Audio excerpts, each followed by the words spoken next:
Live everywhere. Daily Co's Radio on netrootsradio.com presents David Waldman. Kagro in the Morning Show.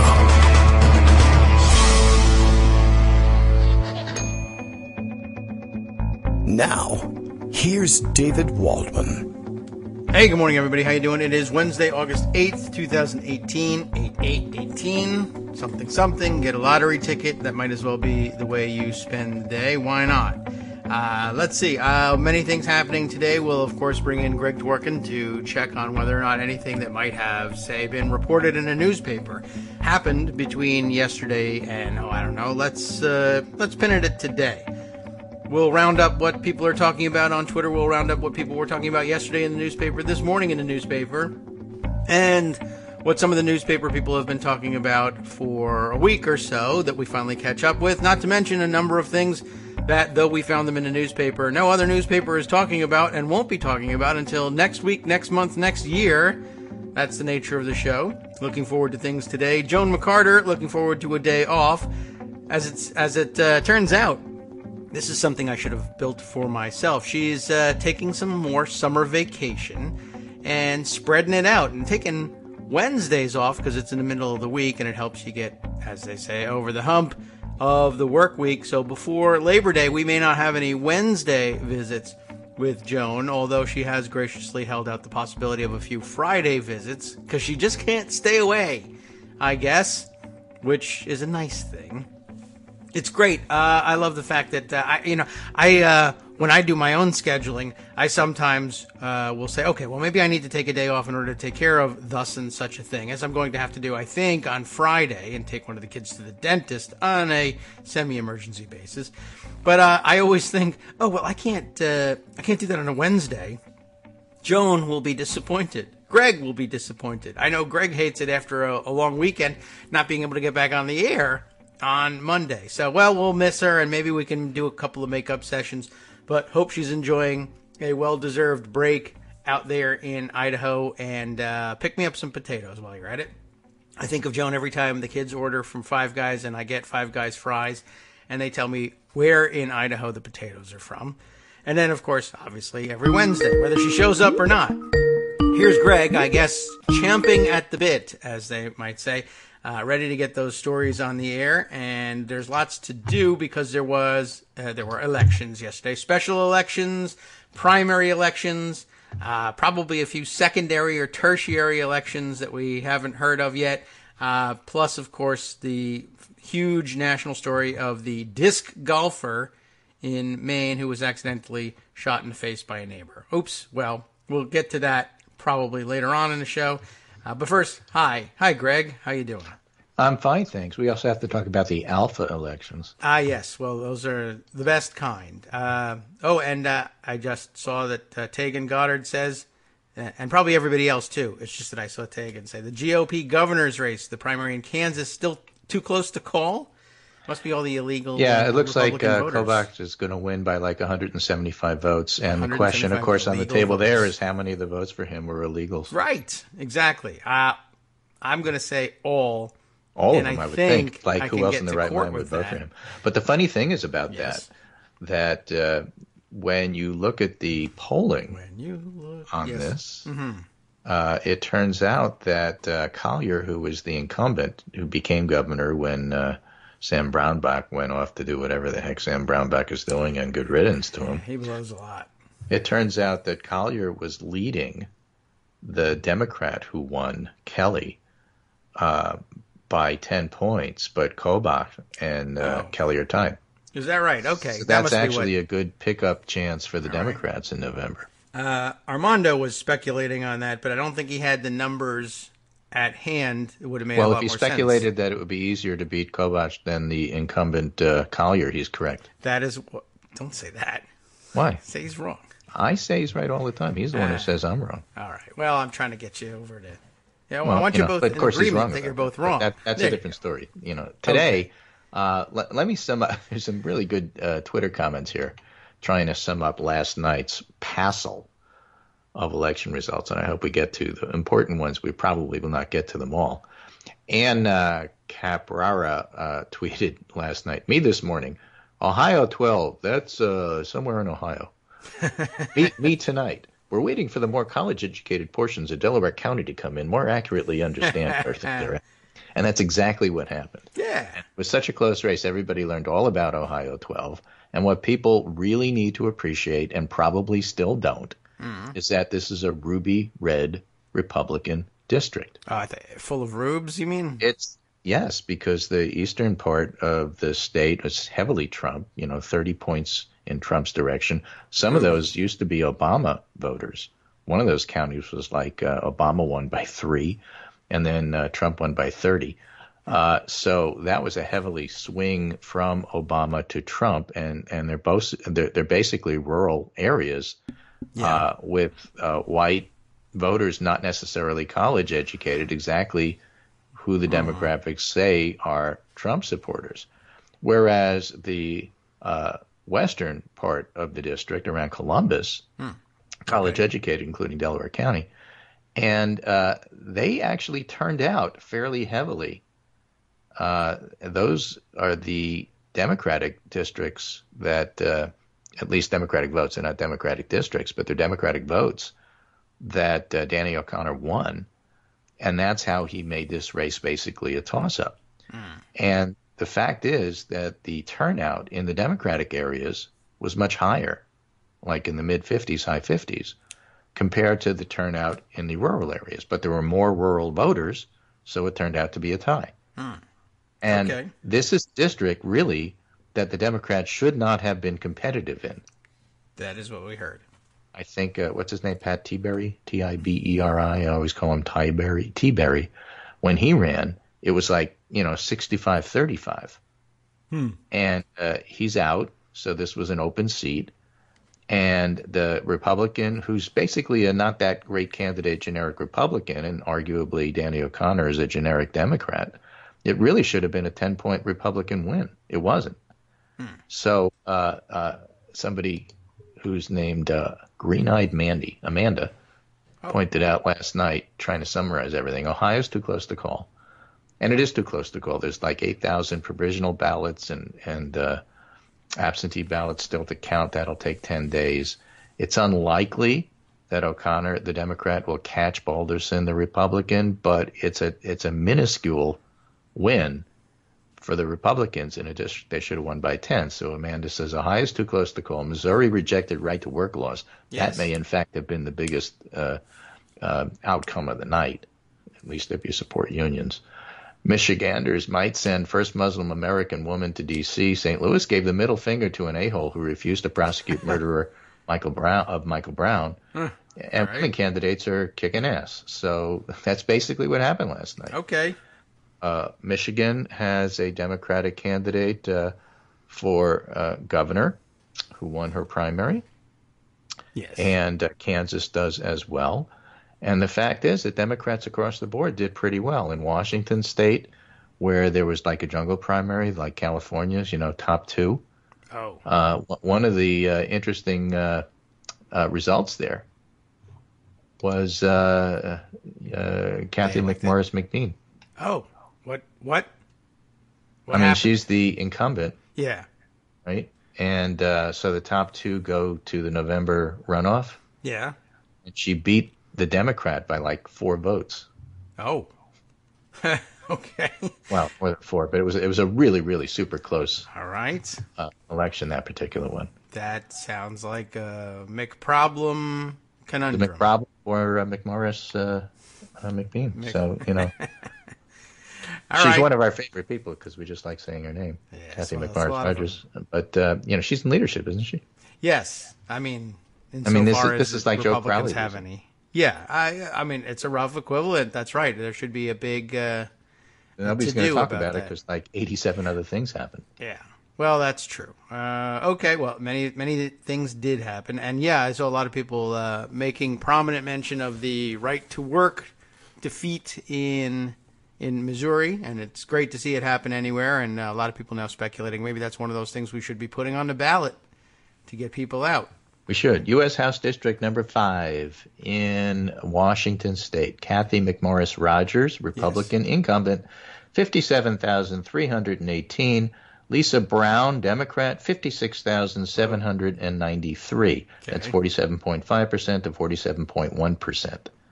That's an awfully close race. Yeah, so they face off again. So they face off again in November. November, and the way you said that number, I wanted that Mambo number 5 music in the background there. Yeah. Exactly. Okay, I don't have it, and it has to be a copyright violation, but imagine it in your head. Yeah, absolutely right. So we have Ohio 12, and what can you say about Ohio 12? Well, let me tell you what some of the pundits are saying about Ohio 12. As you pointed out, Waukesha County. That's exactly the kind of thing we do. 538 before the election said Ohio's 12th district is traditionally Republican. According to 538's partisan lean metric, it is 14 percentage points more Republican-leaning than the nation as a whole. But most districts, along with the one state that have hosted federal special elections since Trump's inauguration, lean strongly toward Republicans, and most of those races were decided by single digits. In other words, Democratic enthusiasm, Trump's unpopularity, and the normal mean reversion tendency of midterm election cycles, which is to say you generally go back to where you were, and especially if it's against the party that holds the White House. They've transformed normally safe Republican seats into nail-biters. So, yes, John Ossoff lost in Georgia 6. Conor Lamb won in Pennsylvania 18. The Montana at-large won. John Forty, who won the Republican. These are all closer races than should have happened. But the reason we're having these special elections, we have to remind people, is because in at least some cases what happened is that these folks were chosen to serve in the Republican administration. And the reason they were chosen to serve in the Republican administration is they were being picked from safe districts who wouldn't be a problem in special elections. That's a good point. Well, guess what? They're problems. Yeah. So people who are either stepping down, retiring because they see the writing on the wall, or because these districts were handpicked to be safe, turn out not to be safe. And the fact that Danny O'Connor may not quite win. I mean, I said last night, before it was clear who was winning, the fact that it's a tied election with 95% of the vote in is already a win for Democrats. It's bragging rights to say who gets to be the actual representative in Congress. But the November election is what matters. And there's dozens, scores of districts that are less Republican than this one. And the other side of the coin is that the Republicans outspent the Democrats something like 5-1. They don't have the resources to do that in every race in the country, not in the 60 or so that are less Republican than this one. And so what's going to happen is the Republicans are going to start doing their triage. David Jolly noted that on MSNBC last night. And so if you have an open seat, you may decide not to put money there. You may look at Barbara Comstock's numbers in Virginia and say, sorry, you're on your own. Yes, and that would be a good choice. And that would be a good choice. But that's the kind of district. I mean, she's a very, very endangered incumbent, probably the most endangered Republican incumbent. And they don't have enough resources to do everything, just like the Democrats don't. So you have to start doing triage and who you're going to spend your money on and who not. We're going to start to see that now because we're getting closer to November. Well, that's good. I can't wait. So all in all, it's a very good night for Democrats, even though O'Connor may not cross the finish line there. Yeah. And as you taught us, the fact that it is close is what you need to look at rather than the outcome of the race in evaluating whether or not that blue wave is actually building. And as a lot of people comments try from some of the pundits. You're exactly right. Taniel. If That's you're a Democrat and feeling mostly upset tonight because of Ohio 12 and Labor pulled off such a huge win and effective organizing in Missouri, not to mention when Democrats came within 1% in such a historically Republican district, with other results still brewing, then reassess. Michael Steele, who was the ex-GOP head. Yes, that guy. Michael Steele, who you see on TV? That's Not the Steele with Steele. the E at the end? Yes. Michael Steele without an E on the end, I think, is ex-spokesperson for Boehner. Yeah, I think that's right. They're both on the air sometimes, but this is Michael Steele, African-American, E at the end of his name, ex-GOP committee head. There's a lot to say about Ohio 12, but what can't be said is the GOP is on firm footing for November. This is the reddest CD in the state, and the GOP can barely hold it. What do you think those less red districts across the country look like tonight for Democrats? Hashtag real wins. All right. Michael Steele was the Secretary of State of Ohio, wasn't he? Yeah, I think at one so. point. So, yeah, that's, I guess he knows what he's Steele? speaking. Is Michael Steele? Yeah, I think so. I thought he was lieutenant governor of... I don't know. You know what? Maybe I thought that was sort of how he came to the job, actually. Yeah, I don't even remember anymore. I will check that as we move on. You're probably right. Okay. All right. I'll just say that's like a gimme putt then. I win. The reason I'm not on television doing punditry is because I'm perfectly willing to tell you. I don't know. And you say things like, you could be right. What? You're never on this show again. What's wrong exactly with you? Right. We want the guy who says everyone's wrong. You know, G. Elliott Morris, who's one of the political scientists that I follow. Yes. Barring a recount provisional vote surprise, Balderson wins the Ohio 12 special election. I keep wanting to say his name is Balderdash. The district will see a 13-point swing for a Democrat over the partisan lean of the seat, and that swing is 15 points nationwide. Still forecasts a blue wave in November. Josh Marshall says captures it. The Democrat appears to come up just short, but on a 13-point swing in a Democratic direction, that kind of shift portends blue wave in November. By the way, yes, you're right, Lieutenant Governor of Maryland. Sorry, go on. G. Elliott Morris, some lessons from the Ohio 12 special. More will come in my newsletter, says G. Elliott Morris. Okay. But in the Democratic areas of the seat, voters surged to the polls. That's what I was talking about, 57% increase in the Democratic areas. Right. Maybe even more so than in Pennsylvania, 18. But the reason that didn't mean a win is because there were more Republican voters in this district. And so as a rough guide, Republicans in R15 or less districts should be panicking. Okay. And Sean Trendy at Real Clear Politics, again, another conservative, said before the election results were known, I know people don't want to hear this, but at this point it doesn't really matter. Ohio 12 shouldn't be a nail-biter, even with two solid candidates running. Okay. Well, it was anyway. It was a nail-biter. But, again, the point is it should have been a solid Republican win. The fact that it wasn't is the message. That is true. And Michael Steele knew that even though he was from Maryland and not Ohio. Yeah, well, you know. Who was that? What do we got here? We got other observations by people. I probably confused. Okay, yes, go on. You know, that Noah Rothman, who was a conservative. Commentary. Maybe he was the Secretary of State. For one of those states. Unions notch win in deep red Missouri with rejection of right to work.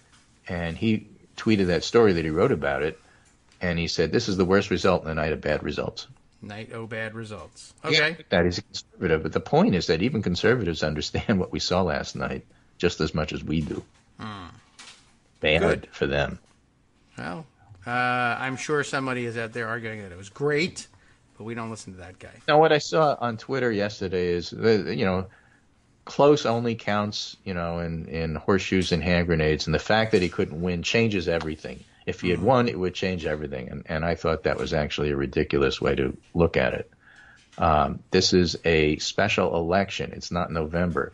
Whether the Democrat wins that seat or loses that seat isn't going to change a single vote on a bill in a House. Not likely. So, the idea that it's just so crucial now, no, this is about what it means for November.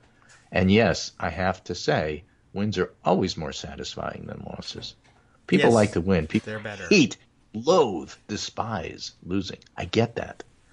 And we're tired of losing, and we want to win. So it would have been much more satisfying if O'Connor had taken Ohio 12.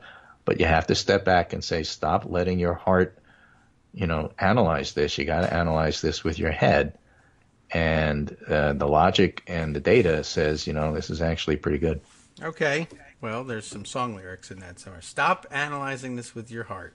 Well, you got to vote with your heart, but you got to analyze with your head. Okay. Well, I guess we better get started then. All right. There's a poll out that say 2/3 of Americans say health care is a major stressor for them. It's why it'll be the dominant issue in the 2018 election, says conservative Evan Siegfried. And Adam Smith tweets, pretty weird that the biggest news today wasn't that the Commerce Secretary may have stolen $120 million from people. I thought it was. I mean, to me, it was the biggest news of, yesterday. It's weird that it's not the biggest news of today also. But we spend an awful lot of time on it. Enough that Gideon emailed and said, okay, he's corrupt. Thank you. Move on. He is. Gideon's absolutely right about that. Yeah. That's true. It's funny, and this is a reminder. I'm looking at the pundit roundup talking about things that we need to talk about, and sometimes, there's just so much else going on, like that Wilbur Ross story about stealing $120 million. So what? They all do in the Trump cabinet anyway. Is that you forget to talk about some of the other big stories of the day. And on Monday, and I don't know if you covered it yesterday, I didn't have a chance to listen, but today I want to add at least one thing so we don't forget about it. There's this trial going on with Rick Gates and Paul Manafort. That guy, yes. I didn't really discuss it yesterday. It was a big day. The Onion has a great piece here. It says, Rick Gates fondly recalls Manafort finding him as a hapless street urchin and teaching him how to pickpocket. That's largely what happened. And that's basically what Rick Gates' testimony was in the afternoon under cross-examination. Great. But his original testimony for the prosecutors is that, Manafort's a crook. He's deliberately a crook. He told me to be a crook. He directed me to be crooked about hiding money from the feds. So, it's tax evasion, and it's bank fraud because he lied about stuff in order to get a loan. He directed me to say that some of his income was loans. You don't have to pay income tax on loans because there's no loan tax. So he was trying to hide his income by claiming some of it as loans and claiming some of it as disguised, nobody told me about it, overseas bank accounts where they stashed the money. Right. He said he made $30 million. He really made $60 million, and he did not want to pay taxes on it. Well, I wouldn't, but I'd do it. But that's just me. You'd do it because that's just you, because that's what's legal. And at the end of the day, all that crap, the fact that Rick Gates was embezzling money from Manafort, yes, in order to maintain a mistress and a apartment in London, which is what came out in the trial yesterday afternoon, has nothing to do with whether or not it's legal or illegal to hide money from the feds in overseas bank accounts and lie to banks about your assets when you're trying to get a loan. It doesn't. Is that right? And those latter things are what's on trial, not Rick Gates' personal life. Yes. And, of course, I believe, a reminder, I'm sure you'll get the reminder from the Manafort defense, Gates has been granted immunity for his testimony, so I'm sure, there's the story of that. He doesn't care what he accuses Manafort of and what he did. Yeah, right. Well, Sammy the Bull Gravano killed a lot of people, but was the star witness when John Gotti went to jail. Right. Because Gravano basically said, look, I may be a murderer, but this guy's a crook. True. So now you really got to be angry. And Gotti was convicted, And so, as many people have pointed out, I'm not a lawyer on the radio. I don't play one. But the fact of the matter is, if you're going to have somebody who's going to be a star witness because they are squealing on the crook that they used to work with, that person themselves is probably not a nice person. Yeah. Or as Ken Delanian keeps saying on MSNBC, this guy doesn't exactly come out of the Little Sisters of the Poor, but that's not the point. The point is what he's saying, not who he is. And the defense is going to make it about, who he is, because if you can't believe him, why should you believe him? Because the tax returns are there. They're on paper. You can't cross-examine paper. It's a paper trial. It's there in black and white. That's the evidence. That's the data. And that's what the law says he broke. Well, that's one of those things that when you're in court, it matters a great deal when it turns out that you did break it. It's not Fox News. It's not like, okay, let's get Rudy Giuliani on. We'll throw smoke and sand in people's eyes and, fool them. That's not how this works. So Manafort's going down, and then we'll see what happens next and see who else Bob Mueller indicts. And all of that is swirling around the elections that we're having. Yes. Because the fact of the matter is, there's two things that the Democrats are going to run on in November. One is healthcare. Okay. And the other is corruption in Washington. I feel like we've had this election before. Yeah, but it's a generic sort of thing Yeah. And it doesn't have to be Wilbur Ross in this story. It doesn't have to be all the cabinet secretaries who've already had to step down, like Tom Price. And it doesn't have to be the emolument suit that's going on with Donald Trump. And it doesn't have to be a quid pro quo where Donald Trump gets rich from the Russians because he's going to relieve sanctions on them. It's the general idea that the whole thing is corrupt and smells and the fish rots from the head and that kind of thing. Right. And that's going to be the campaign in the fall. Okay. Well, there's certainly plenty of stories like that to go around. There's no end to the corruption stories. We'll get there. Okay. Well, I'll have that too.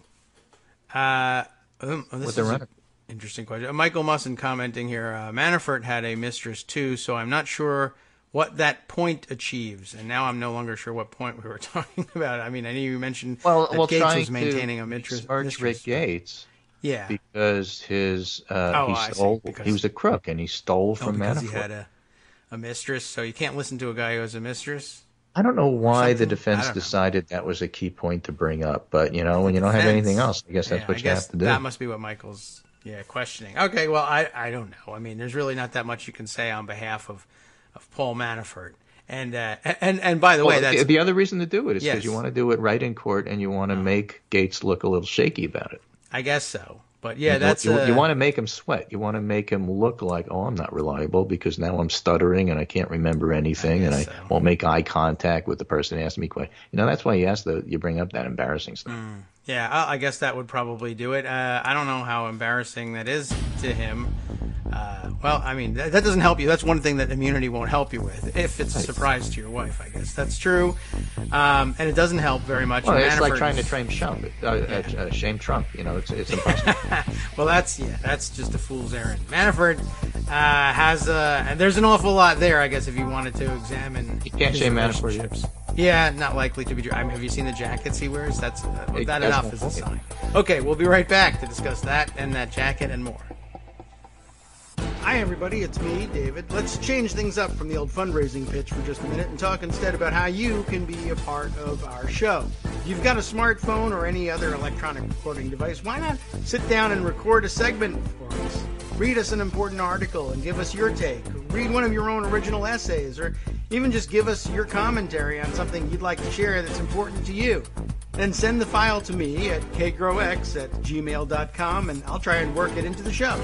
Short segments, a few minutes in length, are easiest to fit in. And of course, I can't always guarantee that I'll be able to play everything, but if you've ever shouted at your radio or TV about something you wish was being covered, here's your chance to change that.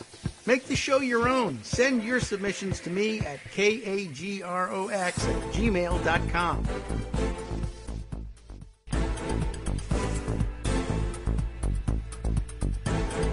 Welcome back now to the Kagro in the Morning Show here on Netroots Radio. I've just learned that I've been arrested by the FBI.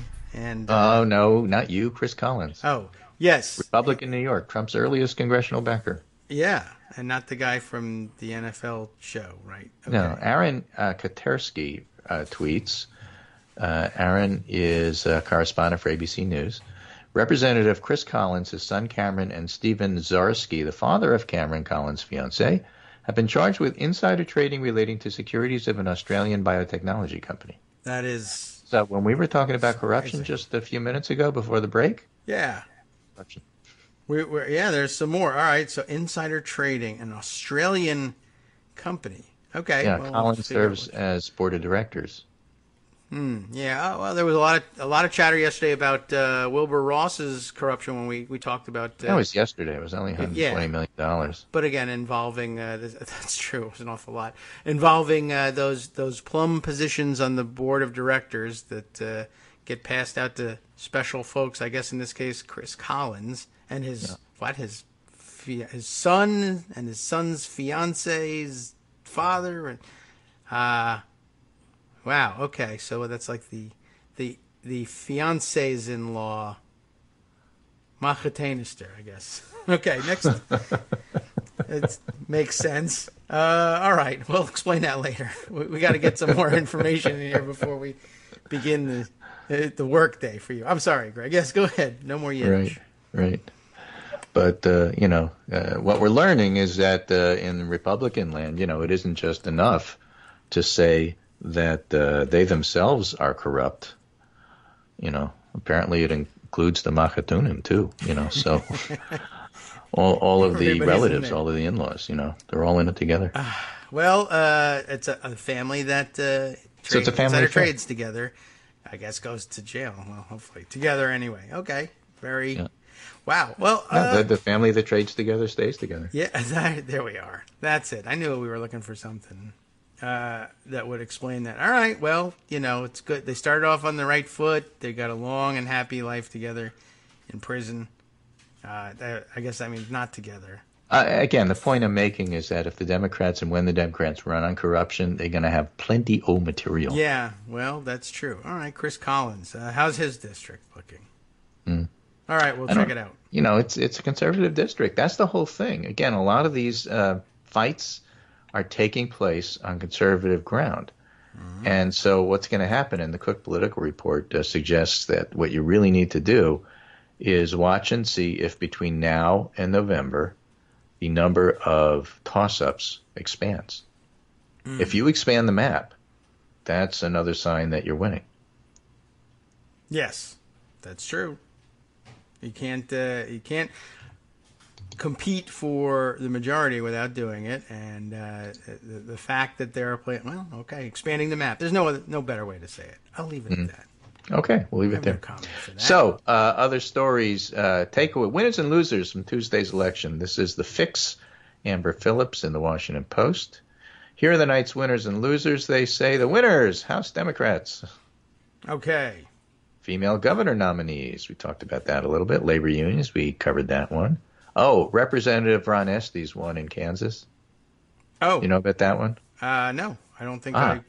Representative Ron Estes, who is the incumbent Republican in Kansas, had a primary, and he had to run against a fellow whose name was Ron Estes. Yeah. Oh. So people were predicting before this primary that Ron Estes was going to win, and chances are that was correct. I get you now. I didn't look too far into it, but I was like, why does that Ron Estes race keep coming up? Right. So Ron Estes won 79.7 over Ron Estes, who got 20.3. And the way that they decided to handle the ballot is a process thing, is that the incumbent was on the ballot in something they normally don't do, but they broke their own rules. He's on the ballot as Representative Ron Estes. And the other guy is on the ballot as Ron M. Estes, his middle name. Oh, okay. That's helpful. Okay. Right? So they were trying to help people understand who was who. This was in Kansas. So you think they need it's up to extra Chris help or Kobach, something? so he decides, right? Okay. But Ron Estes, in fact, won his race, so Ron Estes will serve. Okay. He's agreed to serve. Okay. Right? Hands down, the best primary tonight is in Kansas' 4th Congressional District, says Jennifer Bendry. It's Ron Estes versus Ron Estes. That's a good one. Okay, who are the losers? Trump endorsement record. Trump made his riskiest endorsement this week in the Kansas GOP governor's primary. He chose conservative firebrand Chris Kobach over the current Kansas governor Jeff Collier, and despite Trump's endorsement, the race was too close to call. Kobach had a tiny lead, and again, if he wins, he's the easier one to pick off, although it's Kansas and, nobody's saying therefore we win. It's that we make it competitive with him there. Got it. All right. Also, Senator Bernie Sanders and New York congressional candidate Alexandria Ocasio-Cortez didn't have a great track record Tuesday night. In Michigan's Democratic gubernatorial primary, former Detroit health official Abdul El-Sayed lost to establishment pick and Senate Majority Leader Gretchen Whitmer, despite national attention and endorsements from Sanders and Ocasio-Cortez. The endorsements failed to help a progressive unseat a top House Democrat in Missouri as well. However, a potential coup for the Democratic Party's progressive wing could come in a Kansas area congressional seat. And there, Sanders candidate Brent Welder was leading more establishment picks late in the day, but it looks like that's in fact not going to happen, and the establishment candidate's going to win. So in the Midwest, it looks like Ocasio-Cortez stumping for those folks. I mean, to her credit, she went. Why not? Yeah, she should. She made it close, but her candidates didn't win. But again, you can't judge all of these things on whether you win or lose. as we were talking about with Ohio 12. You got to look at the bigger picture here. Yes. And that means Ocasio-Cortez remains somebody in demand by the rest of the party, and that's something that the party will consider when she finally serves in Congress, because she hasn't been elected yet. She's still the nominee. She's still likely going to Congress. She won't, be bringing troops with her, and that, sets you back a little bit if you're on a leadership quest. But then, you have to take those risks if you want to, to build momentum for your own work, to rise in the leadership ranks, etc. Right. In the political air category here for 200 on Jeopardy. Air. Yes. Who were the candidates? Well, John Conyers Jr. Air. His grandnephew Ian Conyers lost, but Sander Levin, his son Andy Levin won. This is unsettling. Okay. I mean, It's Michigan. Yes. Well, it happens as they like to say, it's pure Michigan. I guess so. It's not a thrilling thing to see happen, and it does happen in a lot of places. But okay. Well, one win, one loss. It's not both wins. Okay, that's true. Right. Dave Weigel writes it up as Democratic Party's liberal insurgency hits a wall in Midwest primaries. The fact is, Democrats have a Big Ten party, and there's room for everybody. So, it has fine. to be now. Yeah. Run, win, lose, whatever. You're still all Democrats at the end of the day. Yeah. Well, I guess that'll be a question of whether. No, it won't be. I was going to say, well, maybe there's some question about whether whether Alexandria Ocasio-Cortez endorses the Democrats in the race, but that doesn't really happen in congressional races so much. She's going to go back and run her own race, and of course, sure. Do I endorse the Democrat for that race? Yeah, sure. Well, it doesn't make any difference. I'm not going there. Okay. And so that basically, there's a whole bunch of other stories there, but that's the summary of what happened yesterday. Interesting. Okay. Well, very good. It's a good summary. Anything else? Can we make something up? We can always make something up, but, hey, we're not Alex Jones, who, by the way, got thrown off all the media platforms except Twitter, who was defending him. Yeah, I'm getting the sneaking suspicion that the tech bro guy who runs Twitter. The tech bro guy who runs Twitter basically likes Nazis. Yeah. It's just that simple. It's starting to look that way, although I guess on very narrow grounds he has a defensible position, which is apparently that Alex Jones is a wild man everywhere else, but is very reserved and calculating in what he uses Twitter for, and just never crosses the line with material specifically submitted to Twitter. Although, who knows, because their interpretation of the Twitter terms of service is so loose when it comes to it's up to them to decide. The other side of the coin is, they said, besides, it's not our problem, it's your problem. Journalists really need to go out there and fact check them a lot more. Okay. But a lot of people get locked up or put in Twitter jail for, a lot less, let's say. Yeah, this is true. Okay. All right. Well, we'll be back tomorrow, and maybe actually the panelists will have a chance to write about what it really means. Oh, good. In terms of what happened yesterday. Whenever we have these big Tuesday primaries, the stories that we most like to highlight aren't written by Wednesday morning, or at least not put online by then. So we'll wind up talking about it on Thursday. But there is one story that I thought I would leave you with, which is kind of interesting. A couple. One is this big profile in the Sunday New York Times Magazine by Mark Leibovich of Paul Ryan. It's entitled, "This is the Way Paul Ryan's Speakership Ends." And it's just interesting because Ryan comes across as such a bland bag of wet noodles who is so weak that he can't stand up to anything. And among all the other things that are going on, it's just really helpful to point out, as Steve Schmidt often does, is that the Speaker of the House is a constitutional office, and he is a constitutional officer. Yes. He's second in line to the presidency. And so the idea that you throw up your hands and say, oh, well, it's not up to me, I do my best, isn't good enough by any stretch of the imagination. He's an enabler. He ought to be reviled by future generations for being one of the weakest speakers ever. He has incredible constitutional power. He doesn't use it. Yeah, well, he's not got anything to use it for because he was supposed to be a big policy wonk. Yeah, but he could stand up at the podium and use the podium to say things. True. And he doesn't. He had nothing He says, to do. you know what he says most of the time? I haven't heard about that. I haven't read about that one. He's like the least informed Speaker of the House ever. Yeah, it's incredible. He's not, so it's knows. an interesting piece there. I have it in the Pundit Roundup. I got it. And then there's another one. All right. Which I'm scrolling in order to find. We got a couple of good ones in the Pundit Roundup today. But this is from Will Bunch, the other one I wanted to highlight. 44 years after Nixon's resignation, don't wait for Watergate's lightning to strike twice. The emotional pull of seeing the aging lions who brought down Nixon night after night, the thrill of seeing a Carl Bernstein byline taking on a modern president, the swelling drama of a movie like All the President's Men all carries a subliminal message that the system that worked in 74 is going to work again, maybe not this week, but soon.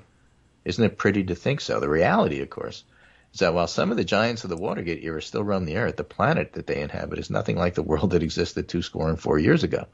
Mainly because the powerful institutions that supported the Nick Ackermans and the Joe Weinbankses, those are the attorneys who prosecuted the Watergate case for Congress, and the Woodwards and the Bernsteins have collapsed. The institutions aren't there. That's largely true. Right? Supreme Court can't be counted on. You can't count on the Republicans to impeach in the House, and you can't count on the Republicans in the Senate to convict. Not at this point. So it's a very interesting, and I take a more optimistic look than that. He tries to, in his column, point out, and correctly I think, that a lot of what happened at Watergate is myth-making. Mm-hmm. We forget how difficult and messy it was. It's like, the country decided Nixon should go. Actually, those are the days where hippies are getting punched by construction workers on a daily basis and people are being shot at Kent State. So that gets glossed over as a golden era of protest. It's pretty golden sounding. Yeah, well, it was more bloody than golden. Yeah. But that's a good point. But there's a lot to be said about using it as a bar to strive for, as a thing you want to live up to. Yes. And it may be myth in the sense that it never happened as smoothly as people now recount. Mm-hmm. But the idea that that's what you want to do, and then you work toward that idea, that's very powerful. Yeah, that's true. It's a very good point. I'm thinking more and more about the state of the world as it exists now versus as it existed then. And I guess also the question of whether or not Republicans in either house would be... Cronkite says we lost the war in Vietnam. Well, hell with that. What does Fox News say?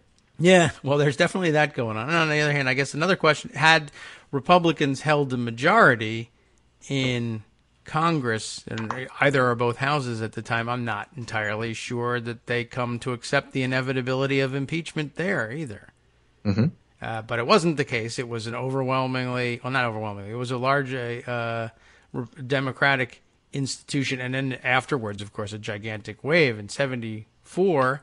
But the had it been a Republican Congress and the excuse been we don't have the votes or it's just not going to happen as long as Republicans are in charge, I don't know that it comes out the same way.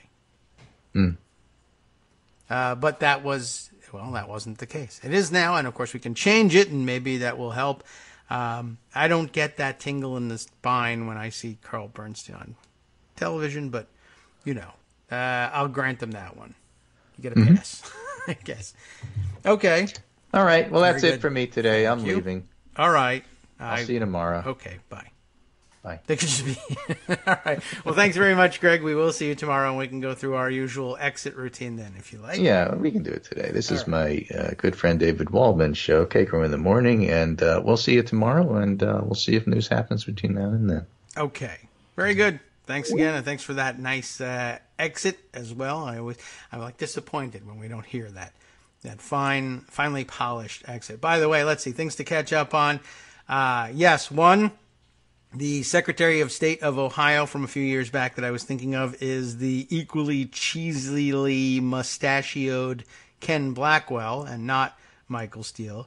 They don't exactly look alike, but I think between the glasses and the mustache and the annoyance factor, I probably confused the two of them. Of course, it's not a good look to be saying, "Oh yeah, I mixed up two black guys that don't really look much alike."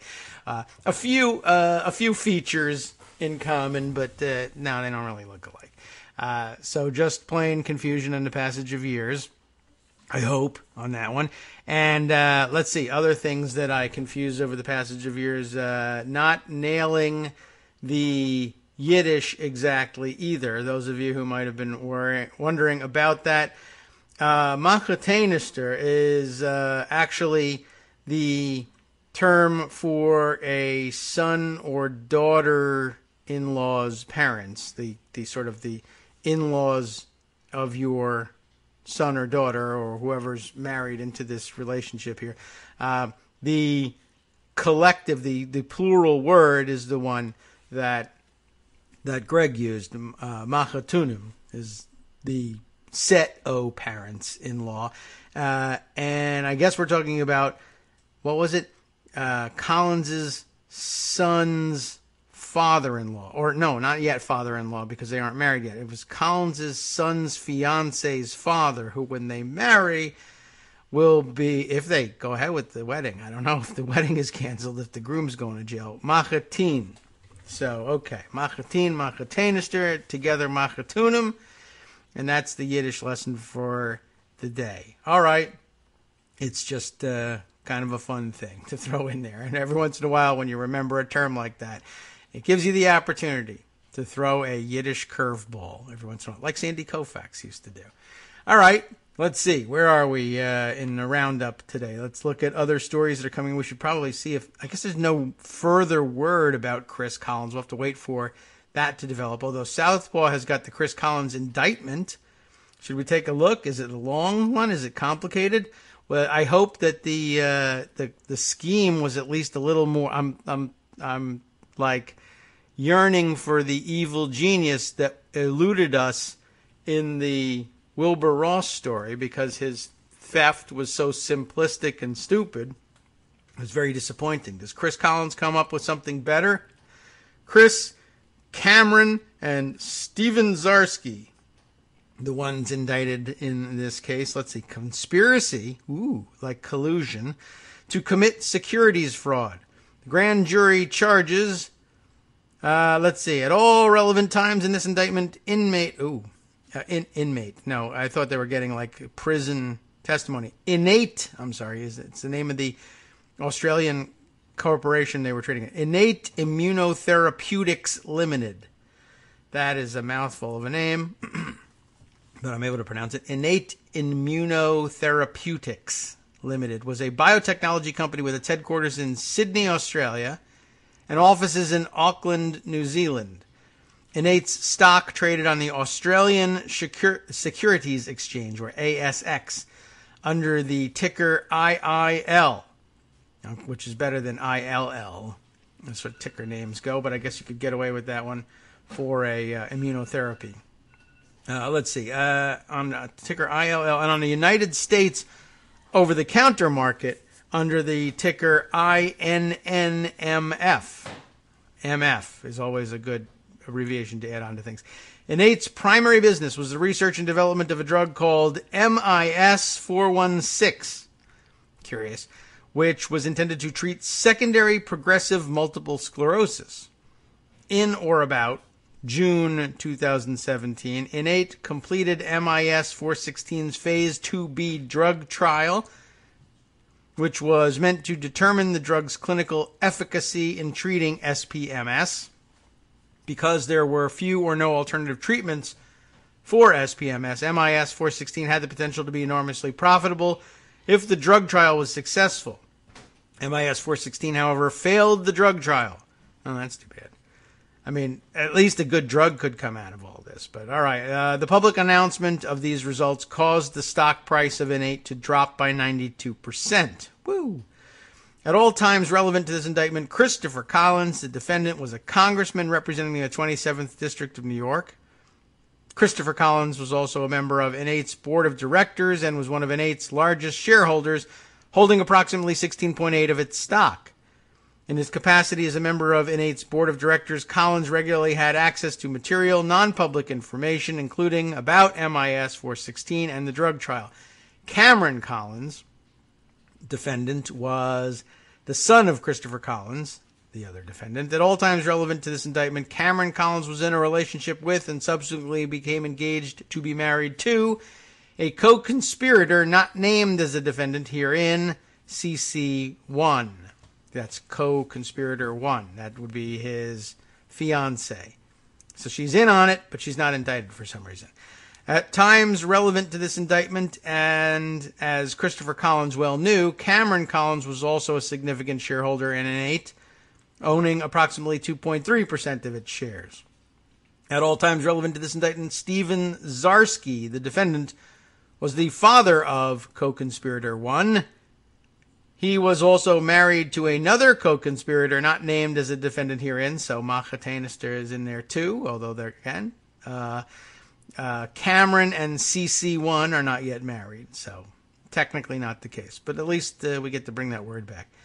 Married to another co-conspirator not named as a defendant herein, she's now CC2. And he was also the brother of two co-conspirators not named as defendants herein, CCs 3 and 4. So really, it's Collins, his son's fiancé, his son's fiancé's parents, and two of the fiancé's uncles all co-conspiring in this securities fraud. Oh, there's another one, too. In addition, Zarsky was a long-standing friends with a Florida-based, I bet Mar-a-Lago was in this, Florida-based financial advisor, a co-conspirator not named as a defendant herein. That's CC5. I bet he's a Mar-a-Lago member. I'm just throwing that out there. I mean, Florida's a big state, but come on. All the criminals hang out at Mar-a-Lago. At all times relevant to this indictment, Cameron Collins, the defendant, and CC1 were friends with another co-conspirator not named herein, CC6. How many CCs have we got? At times, all times relevant to this indictment, Stephen Zarsky, the defendant, CC1, that's the daughter, the fiancée, CC2, that's Zarsky's wife, CC3, his brother, CC4, his brother, CC5, the Florida-based financial advisor, and CC6, the friend, all held Innate stock.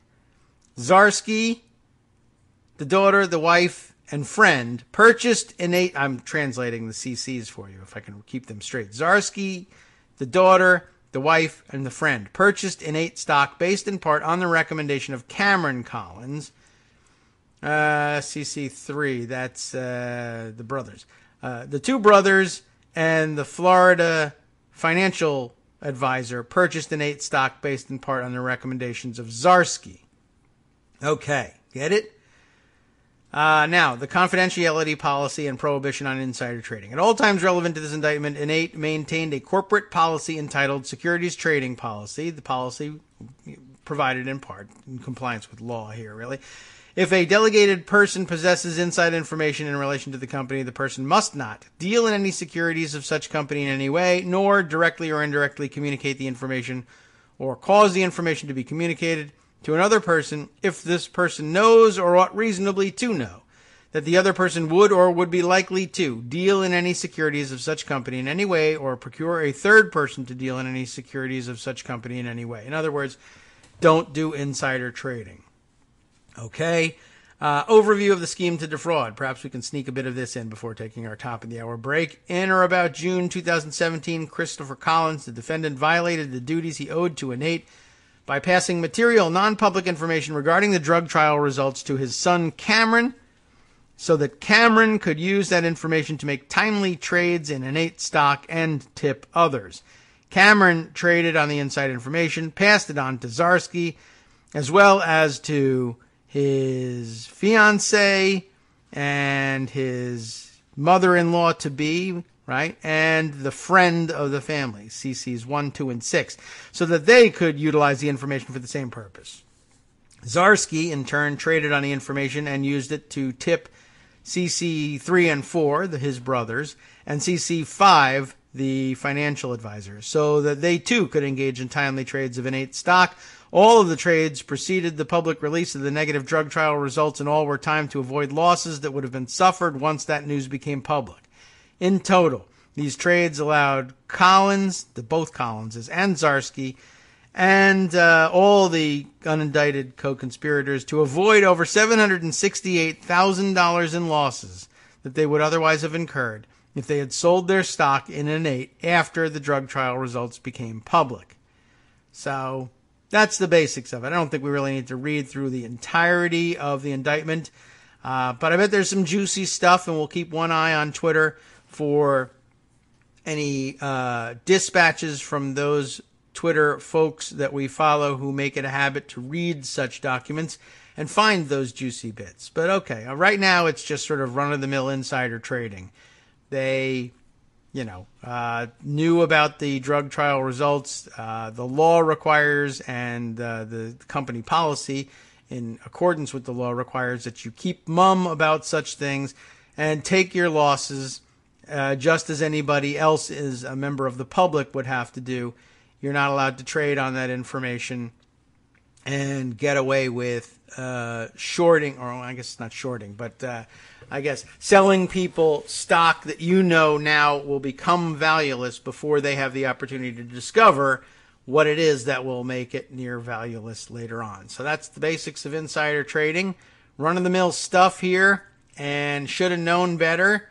Should have known better than to cheat a friend, but he didn't cheat his friend. He got his friend out just in time. So, well, what can you do? I guess they probably thought they were entitled to it because they're semi-rich, Republican. Maybe they're very rich. I don't know. Republican, white, all of those things they had going for them. And, well, to this point, none of them worked. Unless, of course, Donald Trump pardons them at some time in the future. I don't have any real reason to believe that he would do that, but he was an early backer, and I guess now we know why he was such an early backer of Donald Trump. I'm a thief as well, and I would cheat anyone to make a buck, and therefore I love Donald Trump.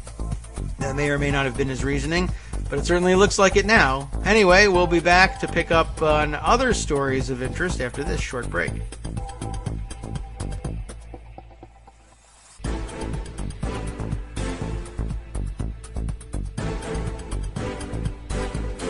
All right, welcome back now to the Kagro in the Morning Show here on Netroots Radio. Just checking in on some things, checking in on comments. No breaking news that I can see with respect to the news about Collins. I guess it is what it is, and we'll have to wait. And now we wait and see what happened here with this one, and for him to come out and deny the whole thing. That'll be so exciting. Okay, let's see. I also note this morning that Kyle Griffin, the big, to use another Yiddish term, big macher on Twitter, has just kind of caught on to the news here about Betsy DeVos and her $40 million yacht, the one of 10, that was flagged by the Cayman Islands, that is to say, flagged, registered in the Cayman Islands and flying that flag. And it was interesting just to see that come out today and be shared wide. And you already knew that news because we looked at the goddamn pictures when they came out, and it was pretty obvious. He reports it this way. Federal records reportedly show that Betsy DeVos has her family's $40 million yacht on the Great Lakes registered as a foreign-flagged vessel from the Caymans, a situation that, according to Newsweek, and I guess that's supposed to be the link here, allows for tax dodging. We knew that, and we knew that a long time ago because we saw the pictures and said, hey, what is that? And also look on the back of the boat. It says, as boats do, they have a name of the boat, and they usually have a home port also on the boat painted on the back of the hull. Theirs was, I think, the Creek, CI, which is Cayman Islands. The Creek is a tiny little, hole in the wall down in a tiny little hole in the wall of Cayman Islands. And it doesn't even have a sizable marina to speak of as far as I could tell.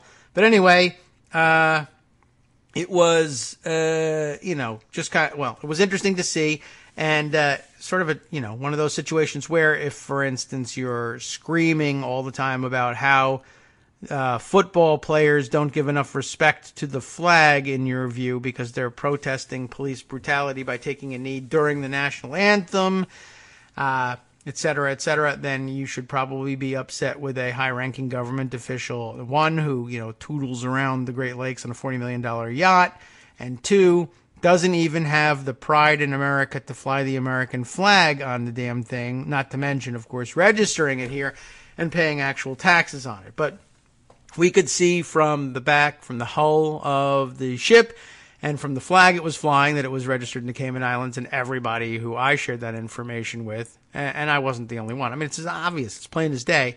The maritime flag, the maritime jack, I guess as they would call it, flying on the ship is of a different color than the regular. This is often the case in many countries. The field of the Cayman Islands flag typically is that very dark blue that they share, I think, with Australia, New Zealand, etc. That's the kind of blue field I'm thinking of. But the maritime flag is red field, but and in that sense looks a lot like the some of the other Caribbean island, old British colonies in the Caribbean, like Bermuda, which isn't in the Caribbean, but okay, you get the point. Anyway, it was pretty obvious right from the start, and anybody who heard the news that it was registered in the Cayman Islands knew right away it was a tax dodge. Newsweek, I guess you can't blame them. They only come out once a week. They found the news, and Kyle Griffin thought it was a startling revelation. The rest of us knew it already, but it gave us the opportunity to point out, yeah, we knew it, and we knew it because Betsy DeVos doesn't even have the pride in America to fly an American flag on her $40 million yacht. Isn't America the greatest country in the world? It's the land of opportunity. It's the only country in the world, with the exception of other countries in the world that do this, that allows us to succeed to this level. So we can have a $40 million yacht, and B, have it be one of 10 yachts that the family owns. And as part of our pride in America and willingness to give back to America, we pretend that this boat is really property that resides in the Cayman Islands. Now, how do you get a boat of a $40 million yacht from the Cayman Islands? And who knows whether it was ever in the Cayman Islands. Cayman is one of those places. A lot of those places down there, you don't ever have to show up there to pretend you live there or registered there or have a business there or whatever. But let's say they actually once did park the thing for whatever purposes in the Cayman Islands. How do you get your $40 million yacht from the Cayman Islands to Huron, Ohio, I believe is where it was photographed, and into Lake Erie? You can do it. It is possible. You don't have to fly it on a helicopter or a cargo plane or anything like that. You can, I assume they paid somebody else to do it, but you can sail it up the East Coast all the way up past Maine and into Canadian waters and use the St. Lawrence Seaway and go all the way across into Lake Erie. I don't know what kind of trip that is. It sounds a little, if you're used to sailing around in the Cayman Islands, I guess it's probably not really the most exciting trip, but, it's doable, and I guess that's how they got it up there, and it's all pretty amazing. Anyway, I guess other people should take advantage of the same option. I did read this morning also, and in the past couple of days, about, Jennifer Bendry was doing some of that poking around in the small towns of America to see whether anybody still supported Donald Trump. Spent time this time with soybean farmers in rural Illinois getting screwed by Trump's tariffs, as she writes here. They're still bracing for economic ruin, but still won't blame Trump for this mess. And, I guess my question for them right after reading about Betsy DeVos is, why don't they just reflag their soybeans in the Cayman Islands, and then they can avoid all this mess. There won't be the tariffs on their soybeans that everyone else is suffering, because their soybeans are really from the Cayman Islands. All right, let's see. I guess probably the biggest story of the day now, besides the arrest of Chris Collins, would be this piece reported by ProPublica yesterday. And somebody needs to tell me whether they say Publica or whether they just say Publica, like normal people do. The shadow rulers of the VA. I had to get around to this one, even though I bet you've all read some or all of it by now, but just want to put it on the record. The shadow rulers of the VA, the Veterans Administration, how Marvel Entertainment Chairman Ike Perlmutter and two other Mar-a-Lago cronies, that's why I made mention of Mar-a-Lago in the Collins story, are secretly shaping the Trump administration's veterans policies. Very interesting situation here. The kind of thing, it's easy to envision Donald Trump and his cronies getting involved in. Like, there's no law that says the president can't just delegate that authority to someone else in an informal way if he wants to. So let's go ahead and do it. Why Marvel Entertainment Chairman Ike Perlmutter? Some weak type connection / explanation that's offered up in the thing. But basically, he just felt like it. And Donald Trump felt like letting him do it because he's a Mar-a-Lago member. I don't know how that makes you feel about the comic books, if that bothers you, or going to see the comic books that turn into movies. Do you want to hand over more money to this idiot? I don't know how much longer he's going to be there. I don't know how much he draws from this. I don't think you have to feel guilty at this point, but I don't know. Maybe you want to arrange a boycott at this point. I'd be okay not going to any more Marvel comic book movies, I think. I don't care. All right. Last February, shortly after Peter O'Rourke became Chief of Staff for the Department of Veterans Affairs, you remember that? I don't. He received an email from Bruce Moskowitz with his input for a new mental health initiative for the VA. Okay. Received, O'Rourke replied. I will begin a project plan and develop a timeline for action. O'Rourke treated the email as an order, but Moskowitz is not his boss. In fact, he is not even a government official. Moskowitz is a Palm Beach doctor who helps wealthy people obtain high-service concierge medical care. Okay, well, on the one hand, it might be good to have somebody who helps arrange the very best in healthcare services in the world for wealthy people. What if he was arranging that for veterans? That might be a great thing, and I'm sure that was the excuse that they had in mind when they arranged this whole thing. But, come on, intrepid reporters. Find me the average Joe veteran who got better health care because of this. I mean, I guess if it's out there, I'd like to know.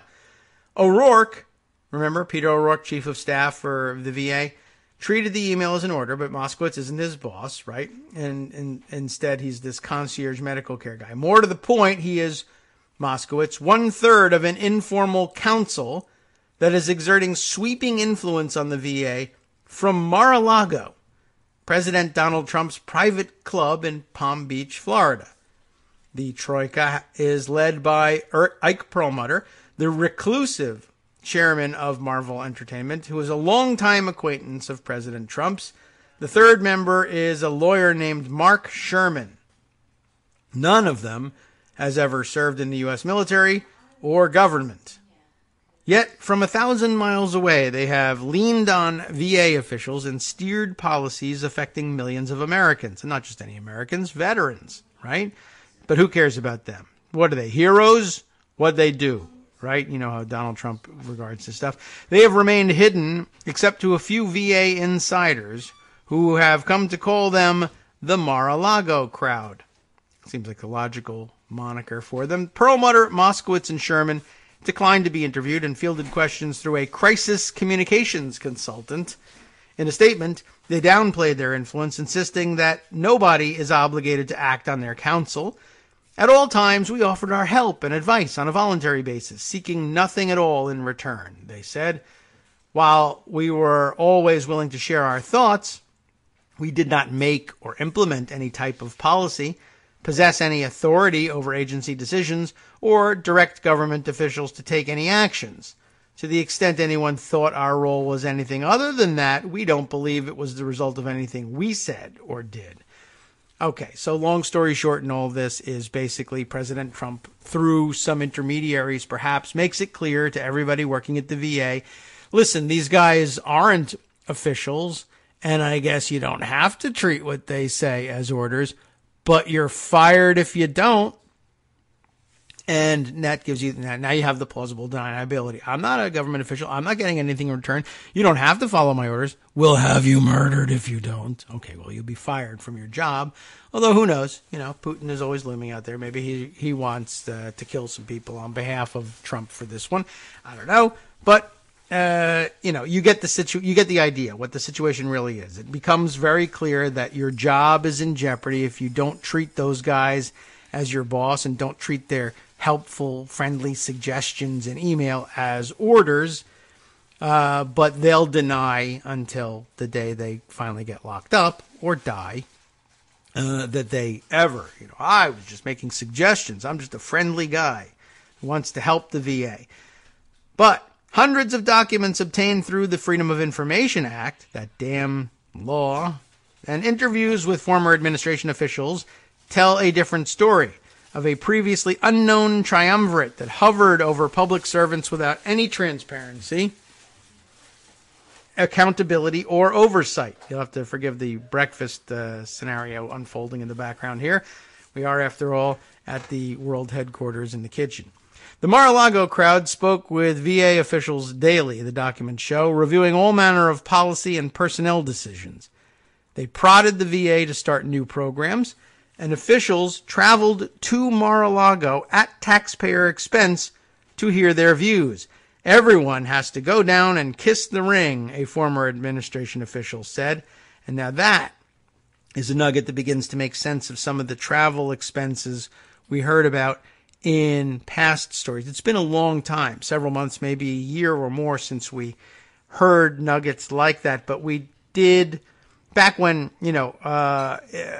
improper expenses for official travel was the big story. Tom Price and others who were habitual violators. But, Wilbur Ross, I guess, too. But his claim was, I have a house in Florida down the road from Mar-a-Lago. I'm traveling there. I just go over to Mar-a-Lago for dinner. But every once in a while you'd hear about various officials, or even lower level than the secretary, officials flying down and staying in Mar-a-Lago.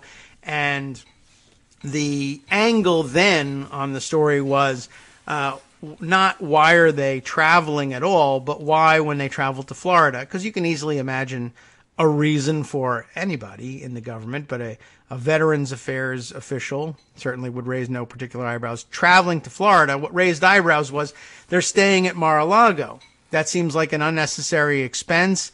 That seems like an emolument or like something they constructed in order to get the government to send money to one of Trump's private businesses so that he could pocket the proceeds.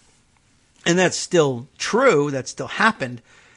But as it turns out, it's even more sinister because the reason that they were staying at Mar-a-Lago, while it was probably designed to send emoluments Trump's way, you could have stayed elsewhere that was cheaper and then driven to Mar-a-Lago. But the reason they had to be at Mar-a-Lago was that they were meeting with their true bosses, 3 Mar-a-Lago club members who want to run the Veterans Administration from the lunchroom there.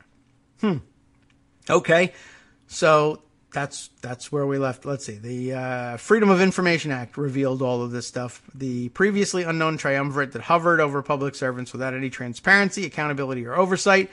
The Mar-a-Lago crowd spoke with VA officials daily and basically made sure that everybody traveled down to Mar-a-Lago to kiss the ring right there in the dining room. If the bureaucracy resists the trio's wishes, Perlmutter has a powerful ally. You'll never guess. It's the President of the United States, and that's one of the most powerful allies you can have with respect to domestic policy, right?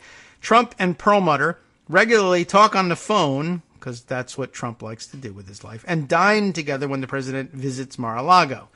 On any veterans issue, the first person the president calls is Ike, another former official said. Former administration officials say that VA leaders who were at odds with the Mar-a-Lago crowd were pushed out or passed over. Included, those officials say, were the secretary, whose ethical lapses also played a role. And by the way, we should check into what remind me of the ethical lapses. I'm sure there were plenty, but were any of them like traveling high on the hog down to Florida and staying in Mar-a-Lago? I can't recall. Anyway, included were the secretary, whose ethical lapses also played a role, the deputy secretary, the chief of staff, acting undersecretary for health, deputy undersecretary for health, chief information officer, and the director of electronic health records modernization. At times, Perlmutter, Moskowitz, and Sherman have created headaches for VA officials because of their failure to follow government rules and processes. They don't know them, so they can't follow them, and also, that red tape is for losers. In other cases, they use their influence in ways that could benefit their private interests. What? No way. They say they never sought or received any financial gain for their advice to the VA. The arrangement is without parallel in modern presidential history. The Federal Advisory Committee Act of 1972 provides a mechanism for agencies to consult panels of outside advisors, but such committees are subject to cost controls, public disclosure, and government oversight. Other presidents have relied on unofficial kitchen cabinets, as they call them, but never before have outside advisors been so specifically assigned to one agency. During the transition, Trump handed out advisory roles to several rich associates, but they've all since faded away. The Mar-a-Lago crowd, however, has deepened its involvement in the VA. Perlmutter, 75, is painstakingly private. He reportedly wore a glasses and mustache disguise to the 2008 premiere of Iron Man. I probably would have done the same. One of the few public photographs of him, interesting, was snapped on December 28, 2016, through a window at Mar-a-Lago. Trump glares warily at the camera. Behind him, Perlmutter smiles knowingly, wearing sunglasses at night. When Trump asked him for help putting a government together, because why would he have any idea how to put a government together, Perlmutter offered to be an outside advisor, according to people familiar with the matter. Having fought for his native Israel in the 1967 war before he moved to the U.S. and became a citizen, Perlmutter chose veterans as his focus. So at least he's the veteran of some army. Perlmutter enlisted the assistance of his friends, Sherman and Moskowitz. Moskowitz, age 70, specializes in knowing the world's top medical experts for any ailment and arranging appointments for his clients. That's somewhat related to I mean, they're not going to get the same kind of thing, but I suppose if you were interested in making an excuse for it, you could say, well, yeah, we brought in as an advisor somebody whose specialty it is getting people he's working for the best medical care anywhere. I guess that's a good thing. He has connections at all the country's top medical centers. Sherman, 63, has houses in West Palm Beach and suburban Baltimore, and an office in Washington with the consulting firm Alvarez & Marshall. So there you go. He's an expert too, because he's got a house in Palm Beach. His legal work focuses on financial fraud, white-collar investigations, and damages disputes. That is to say, he's probably defending those things, but okay. His professional biography lists experience in 8 industries, none of them related to healthcare or veterans. And maybe it was unfair. White-collar investigations might be, I help people file derivatives lawsuits. That could be. Moskowitz and Sherman helped Perlmutter convince a council of healthcare executives on the day of the Trump-Perlmutter photograph, December 28, 2016. Offering more private health care to vets was a signature promise of Trump's campaign, but at that point he hadn't decided who should lead an effort that would reverse the VA's longstanding practices. A new name surfaced in that meeting, David Shulkin, who'd led the VA's healthcare division since 2015. Perlmutter then recommended Shulkin to Trump, according to a person familiar with his thinking. Shulkin did not respond, by the way, to requests for comment. Once nominated, Shulkin flew to Mar-a-Lago in early February 2017 to meet with Perlmutter, Sherman, and Moskowitz. In a follow-up email a few days later, Moskowitz elaborated on the terms of their relationship. We do not need to meet in person monthly, but meet face-to-face only when necessary, he wrote. We will set up phone conference calls at a convenient time. Shulkin responded diplomatically. Mind you, this is the person who's up for Secretary of the Veterans Administration. Secretary, cabinet-level secretary. Listen, I'll set up a phone call meeting. I don't need to meet you face to face. I'll tell you what to do over the phone. So Shulkin responded diplomatically, more than diplomatically, I'd say. Look at this. I know how busy all of you are, and having you be there in person and so present was truly a gift. He's really shining them on. I found the time we spent, the focus that came out of our discussions, and the time we had with the president very meaningful. You know, maybe they're fantastic, and he's telling the truth about them. I'm sure he's shining the president on. Having time with this president is never meaningful. It wasn't long before the Mar-a-Lago crowd wore out their welcome with Shulkin.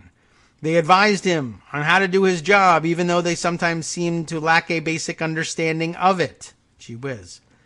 Just after their first meeting, Moskowitz emailed Shulkin again to say, "Congratulations, it was unanimous." What? Well, you'll find out. Shulkin corrected him. "Bruce, this was not the confirmation vote. It was a committee vote. We still need a floor vote." That's how these things work, apparently, and he had no idea. Perlmutter, Moskowitz, and Sherman acted like board members pounding a CEO to turn around a struggling company, a former administration official said. In email after email, officials sought approval from the trio for an agenda Shulkin was about to present to Trump for a research effort on suicide prevention and for a plan to recruit experts from academic medical centers. Everything needs to be run by them, the first former official said, recalling the process. They view themselves as making the decisions. The Mar-a-Lago crowd bombarded VA officials with demands, many of them inept, or unhelpful. On phone calls with VA officials, Perlmutter would bark at them to move faster, having no patience for bureaucratic explanations about why something had to be done a certain way or take a certain amount of time, former officials said. He issued orders in a thick Israeli accented English that can be hard to understand. And annoying at that. That must be something. Yeah, I can imagine. I don't like, don't give me this bureaucratic crap. Sometimes it's like, well, there has to be a public comment period, and it has to be this long. Don't give me that. You can imagine. Don't give me that bureaucratic red tape crap. Just do it. Okay. Well, we really can't. Although they just probably did, just to make him shut up, and that's probably part of the reason all this fell apart. In one instance, Perlmutter alerted Shulkin to what he called, quote, another real-life example of the issue our great veterans are suffering with when trying to work with the VA. Sounds like Trump wrote that email. The example came from Karen Donnelly, a real estate agent in Palm Beach, imagine that, who manages the tennis courts in the luxury community where Perlmutter lives. That's his connection to our great veterans. The woman who manages the tennis courts, here's her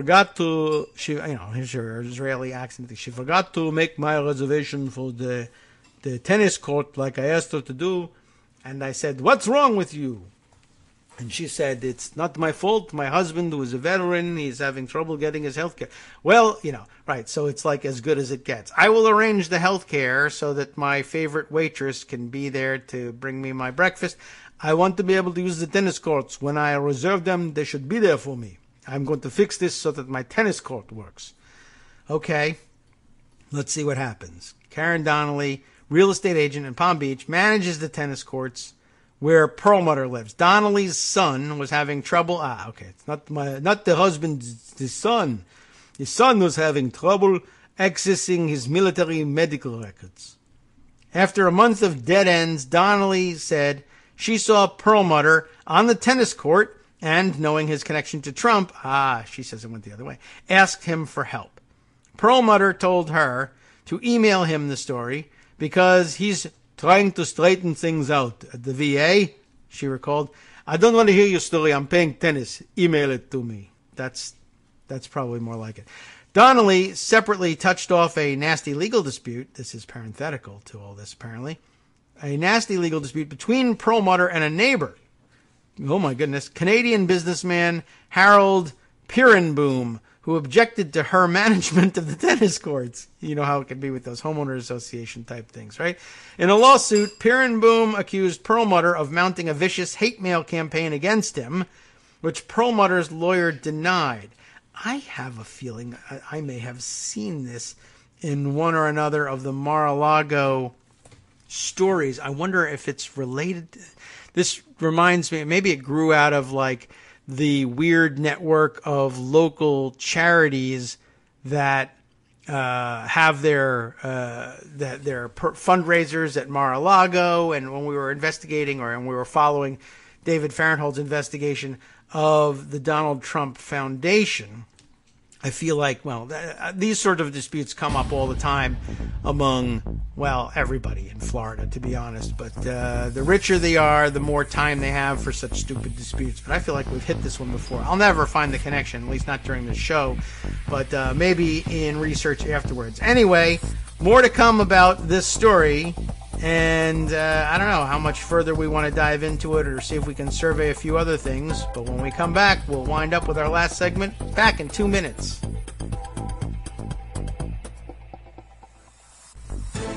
Hi, it's me, David Waldman, your host for Kagro in the Morning, interrupting this little break to say thanks so much to all of you who are contributing supporters of Kagro in the Morning. Thousands of you are downloading the show each day, but fewer than 1 in 25 regular listeners are donating to help keep us on the air. For the money you'd spend on a single 3-minute iTunes song, we bring you 2 hours of great news and entertainment every day, 5 days a week. Patreon.com, Patreon.com makes it easy. You can find us there by searching Kagro X or David Waldman or Kagro in the Morning or even Daily Coast Radio in their search box, and you'll be right where you need to be to make easy, recurring monthly contributions to support our show. Once again, thanks so much for your support.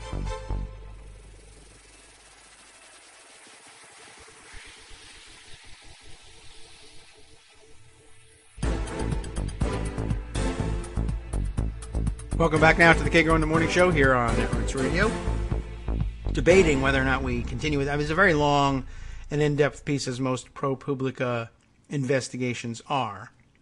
And I just want to see if maybe we'll continue with it just to get some further flavor for exactly how they did business. But I assume that most of the story is pretty similar. They just basically issued orders and made people come and kiss their butts for no particular reason.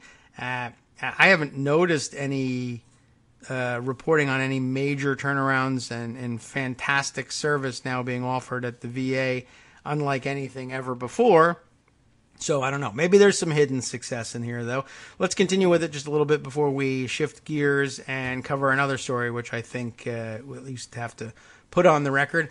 Where were we here? Let's see. There was the vicious hate mail campaign that Harold Peerenboom was accusing Perlmutter of waging against him. I really do feel like we ran into this before. Maybe we didn't share it on the air, too. I feel like I now have to do some research. Perlmutter, though, forwarded Donnelly's email to Shulkin. So, again, Perlmutter sends the tennis court lady's email about her son to the Secretary of the VA. And also to Moskowitz and Sherman, because they're more important than he is.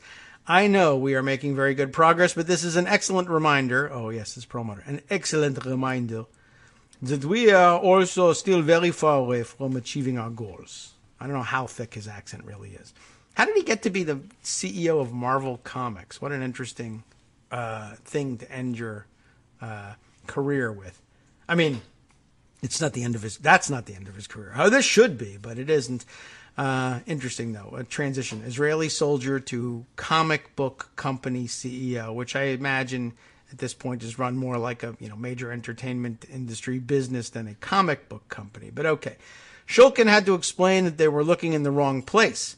Since the problem was with military service records, it lay with the Defense Department, not the VA. Oh, okay. No, do you think that was it? Now, don't give me that crap. Go get it. Anyway, Perlmutter, Moskowitz, and Sherman defended their intervention, saying these were the types of stories, the agency dysfunction, and individual suffering that drove us to offer our volunteer experience in the first place. Veterans who had been left behind by their government. These individual cases helped raise broader issues for government officials in a position to make changes, sometimes leading to assistance for one veteran, sometimes to broader reforms within the system. Okay, fine.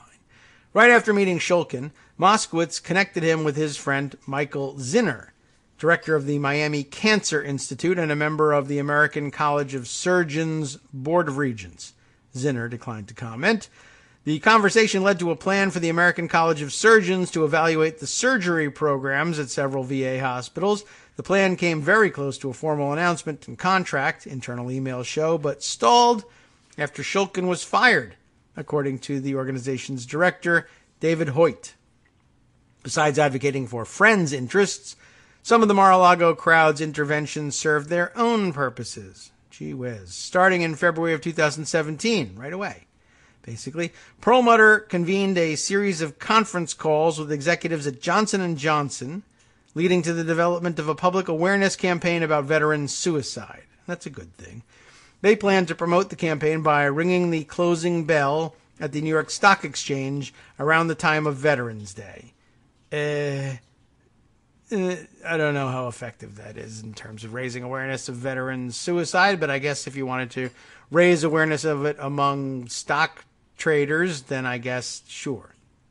The event also turned into a promotional opportunity for Perlmutter's company. What do you know? Executives from Marvel and its parent company Disney joined Johnson & Johnson as sponsors of the Veterans Day event at the stock exchange. What better partnership for promoting awareness of veterans' suicide than Disney? Of course they would come and help out Johnson & Johnson, which can help prevent suicide with Band-Aids, I guess. Okay, fine. Shulkin rang the closing bell, standing near a preening and flexing Captain America. Oh, okay. That makes some sense. With Spider-Man waving from the trading pit, and Marvel swag distributed to some of the attendees. Generally, the VA Secretary or Defense Secretary don't shill for companies, the leader of a veterans advocacy group said, but in this case, I guess they do. The VA was aware of the ethical questions this event raised because of Shulkin's relationship with Perlmutter. An aide to Shulkin sought ethics advice from the agency's lawyers about the appearance. In an email, the aide noted, "The Secretary is friends with the president of Marvel Comics, Mr. Ike Perlmutter." Oh, I like they lay that on Shulkin. I mean, I guess maybe they were friends. That's how he got recommended to Trump for the job. So maybe that's true. Maybe it wasn't. I was viewing it as a second like, well, you have to pretend to be his friend because you're trying to please your real boss, the president. But I guess they are actually, they were friends. So that does complicate things a little bit. And maybe it does lay more of the blame at his feet. Okay, so he's friends with Perlmutter, but he will not be in attendance. But then he was. The VA redacted the lawyer's answer, and the agency's spokesman would not say whether the ethics official approved Shulkin's participation in the event. Perlmutter did not answer specific questions about this episode. His joint statement with Moskowitz and Sherman said, "None of us has gained any financial benefit from this volunteer effort, nor was that ever a consideration for us." Perlmutter also facilitated a series of conference calls with senior executives from Apple. VA officials were excited about working with the company, but it wasn't immediately obvious what they had to collaborate on. As it turned out, Moskowitz wanted Apple and the VA to develop an app for veterans to find nearby medical services. Who did he bring in to advise them on the project? His son, Aaron, who had built a similar app. The proposal made Apple and VA officials uncomfortable, according to two people familiar with the matter, but Moskowitz's clout kept it alive for months. The VA finally killed the project because Moskowitz was the only one who supported it. Well, his son supported it too. So there you have it. Moskowitz, I want the VA, and it's a good idea, I guess, in a way. I don't know if it really is all that helpful, but should the VA have an app that helps veterans find nearby medical services? That might not be the chief way that they seek out medical services, but maybe it doesn't hurt. Of course, it hurts when you then say, and you should pay this guy $1 million because he's brilliant. He developed this app. He's my son. Moskowitz, in the joint statement, defended his son's involvement, calling him a technical expert, and he might be, who participated in a single phone call alongside the others. My wonderful son. He didn't know. He accidentally broke the law. Another one. Any development efforts, had they occurred, would not have involved Aaron or any of us, except it's his app.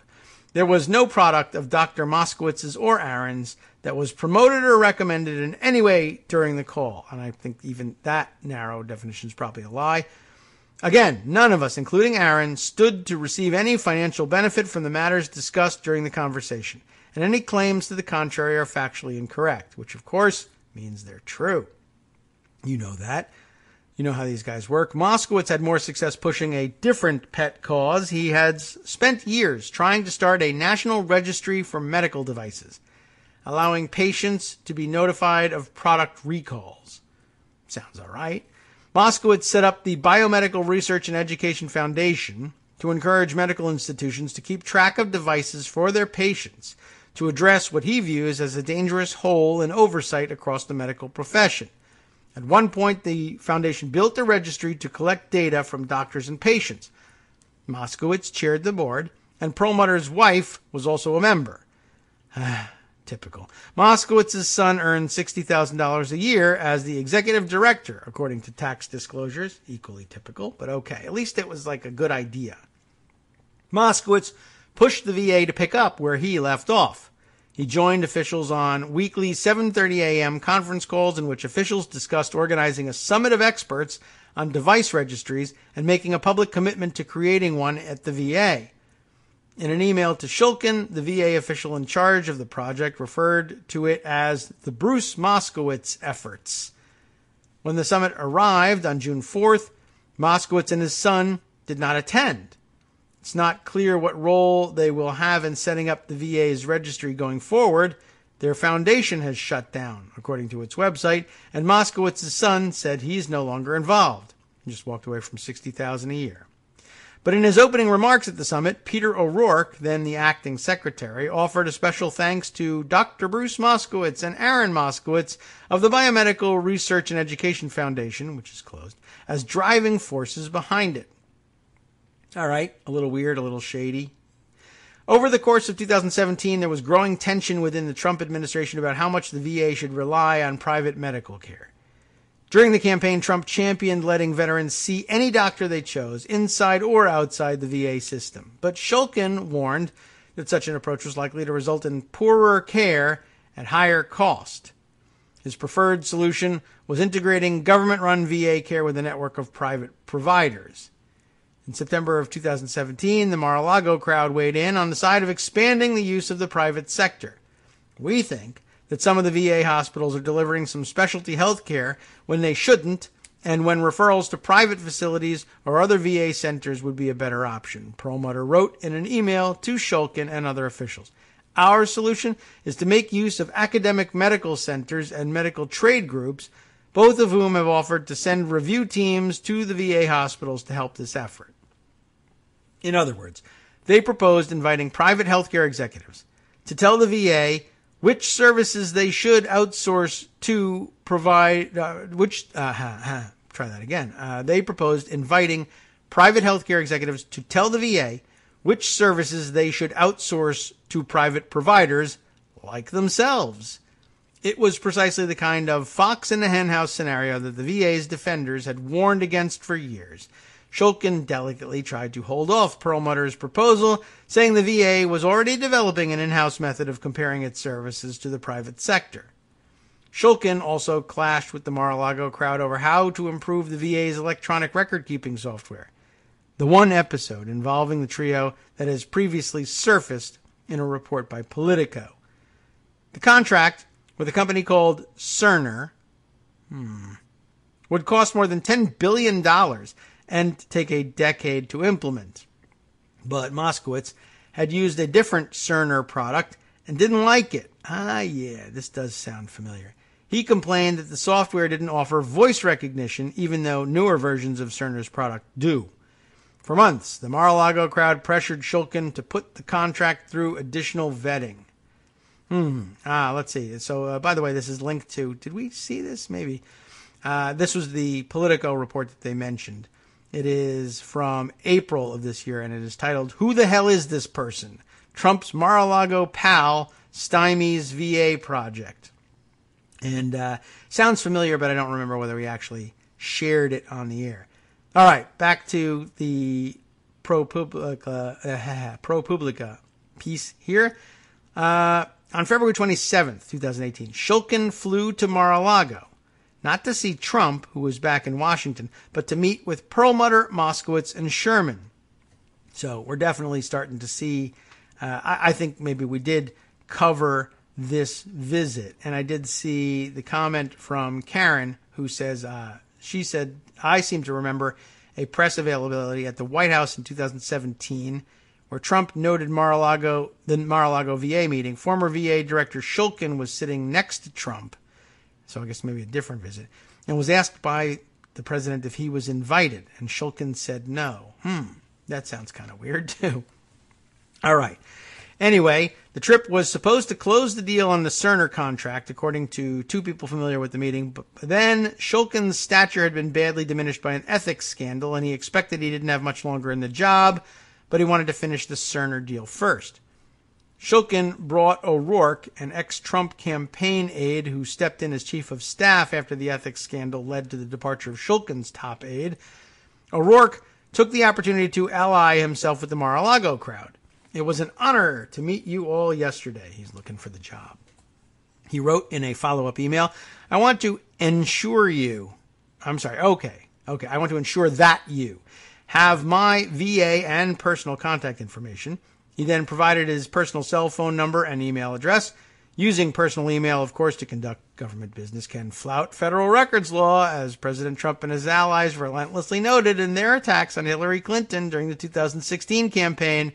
But whatever. Thank you for your support of the president, the VA, and me, O'Rourke wrote. O'Rourke didn't answer requests for comment for this story. Perlmutter welcomed the overture, saying, I feel confident that you will be a terrific asset moving forward to get things accomplished, he replied.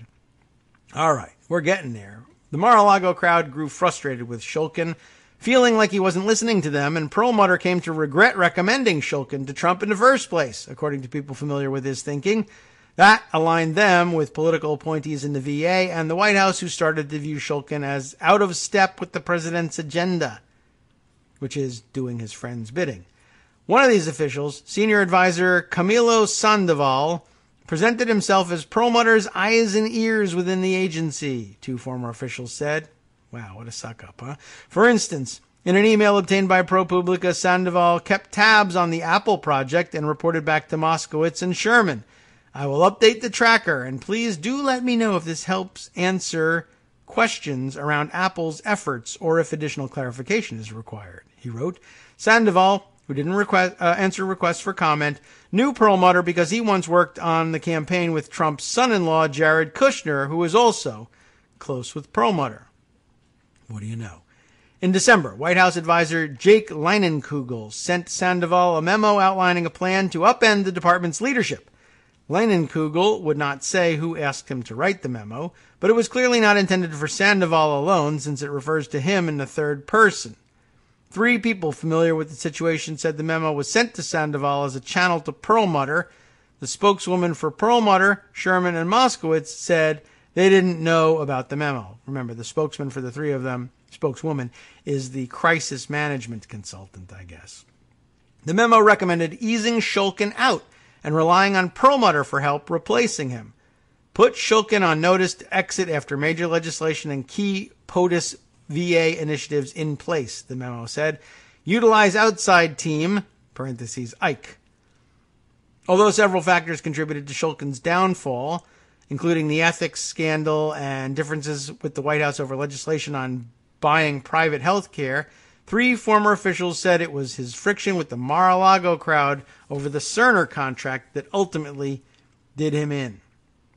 Let's, we're actually almost at the end of it, although it'll take us a couple minutes to plow all the way through it. Is there anything else that we might pull out of the next couple of paragraphs that's particularly surprising? Let's see.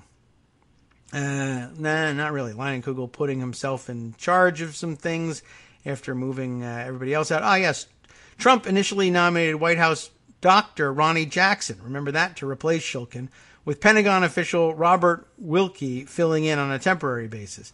On Wilkie's first day at the VA, Sherman was waiting for him in his office, according to a calendar record. Within a few weeks, Wilkie made a pilgrimage to Mar-a-Lago. He tacked it onto a trip to his native North Carolina, and O'Rourke caught up with him in Palm Beach. They visited a VA hospital and a rehab facility, then headed to Mar-a-Lago to meet with Perlmutter, Moskowitz, and Sherman. according to agency records. Everybody has to do this. The Mar-a-Lago crowd gave Wilkie and O'Rourke rave reviews. I am sure that I speak for the group that both you and Peter astounded all of us on how quickly and accurately you assessed the key problems, that is to say, you agreed with us, and more importantly, the solutions that will be needed to finally move the VA in the right direction, Moskowitz told Wilkie in a follow-up email. Perlmutter was similarly thrilled with the new regime. For the first time in 1.5 years, we feel everyone is on the same page. Everybody, quote, gets it, he said in an email. Again, please know we are available and want to help in any possible way, 24/7. Wilkie replied that the honor was his. Thank you again for taking the time to see me, he wrote. Soon after, Jackson's nomination imploded over allegations of misconduct at his White House physician. Jackson denied the allegations, yada yada, you know all about that. At that point, Perlmutter's endorsement cleared the way for Trump to nominate Wilkie. Wilkie, who was sworn in on July 30th, now faces a choice between asserting his own authority over the VA or taking cues from the Mar-a-Lago crowd. Wilkie reportedly wants to sideline O'Rourke and Sandoval and restock the agency leadership with his own people. But people familiar with the situation said the Mar-a-Lago crowd's allies are pushing back on Wilkie's efforts to rein them in. As his predecessor learned the hard way, anyone who crosses the Mar-a-Lago crowd does so at his own risk. And, well, pretty much exactly what you thought it was going to be. But I'm glad we got that on in our overall background. The next thing that I think we ought to include, and we'll borrow here from the Daily Kos, perhaps you've heard of it, this time for our reporting. The other story, big story of the day, FCC admits it lied about the cyber attack that it used to ignore net neutrality comments. You remember this story? Well, we've got this one. Walter Einenkel has the coverage on this one. And let's take a look at the, well, you know, I like the style. To start out with, Ajit Pai, of course, chairman of the FCC, is a goofy jerk of a person. Now, making fun of him for looking like and being a goofball might be seen as cheap if it wasn't for his being such a raging liar and corrupt official. Okay, we'll grant you that one, Walter. The chairman of the FCC has used his position in the Republican majority to roll back the consumer protections offered by net neutrality regulations. You've heard all about that, of course. What a day for Joan not to be with us. But we'll talk about that in the near future, I'm sure. Pai's FCC has also tried to kick hundreds of thousands of Puerto Ricans off of broadband service. I don't think I even noted that one. In their most dire hour, while attacking the Lifeline program depended on by millions of low-income families. The commission members have also lied about virtually everything they have done, are doing, and plan to do. But this is about a specific lie. When telecom shill Pai and the FCC opened up their proposed killing of net neutrality protections to the public, their comment system very quickly went down, leaving millions of voices that favored net neutrality protections ignored. There was the public comment period for their proposal, right? And you could email your public comments on it, but that whole thing crashed. Pai and his crew of vampires quickly blamed a distributed denial of service, or DDoS, attack for the comment system failure. For some time, many have been calling Ajit Pai and his FCC a bunch of liars, living in a bag of deceit, pointing to evidence that strongly implied the FCC was not telling the truth about this attack, simply in order to avoid dealing with the very real public disappointment in the FCC's new net neutrality policies. Meanwhile, real evidence of cyber misconduct was largely ignored by the FCC. Fraudulent accounts supporting the rollback of net neutrality protections led to an enormous lawsuit in New York. On Sunday, Pai released a statement that magically explained that, yes, the FCC has been lying the whole time. And I guess here's part of the statement here. I want to thank the Office of the Inspector General, gee thanks, for showing that we're liars, both for its thorough efforts to get to the bottom of what happened and for the comprehensive report it has issued. With respect to the report's findings, I am deeply disappointed that the FCC's former Chief Information Officer, CIO, this is the even better part of the story, who was hired by the prior administration and is no longer with the commission, provided inaccurate information about this incident to me, my office, Congress, and the American people. This is completely unacceptable. I am also disappointed that some working under the former CIO apparently either disagreed with the information that he was presenting or had questions about it, yet didn't feel comfortable communicating their concerns to me or my office. This fake DDoS attack didn't happen during the Obama administration. We are truly through the looking glass here. That's Walter's conclusion here. That's not Ajit Pai admitting that. But amazing situation on a number of levels here. One, of course, rather than listen to the public's overwhelming sentiment in favor of net neutrality, they simply essentially shut down the comment system and then just said, hey, I guess nobody really wants net neutrality. And then accepting thousands of bots and their comments in favor, for some reason, of rolling back net neutrality protections. Those made it through. The anti-comments suddenly did not. And it was all because of some terrible hacker somewhere who screwed us all up. It wasn't because we wanted to ignore the public. Now it turns out that that hacker doesn't exist. The hacking doesn't exist. They simply weren't paying any attention at all anyway. And to the extent that their system failed, it failed because the person put in charge of constructing their website and the comment system was hopelessly inept and should never have been in the position of running the place as CIO at all, ever. And wow, it's just a giant mess. Okay, let's see. I thought I had put aside, there was a series of tweets discussing that whole incident, and I think I could probably dig it up for you.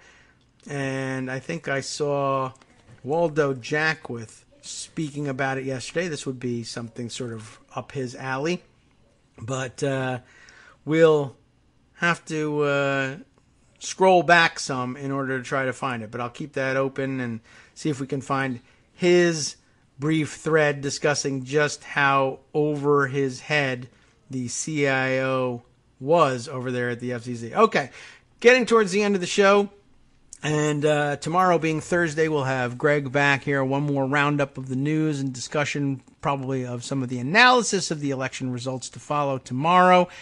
And Friday, this coming Friday, we'll have another doctor's appointment visit, I guess this time to the dentist, as I mentioned earlier. So we'll probably be going with a pre-recorded show there, some sort perhaps of hybrid of something I recorded during the Iceland trip or for the Iceland trip, and some updates just to bring us up to speed. There's some, another round of weirdness bubbling right beneath the surface of our superficial understanding of the American news and the American view of foreign policy news. But the Middle East, once again, going through another weird upheaval under the direction of Mohammed bin Salman, Crown Prince of Saudi Arabia. And,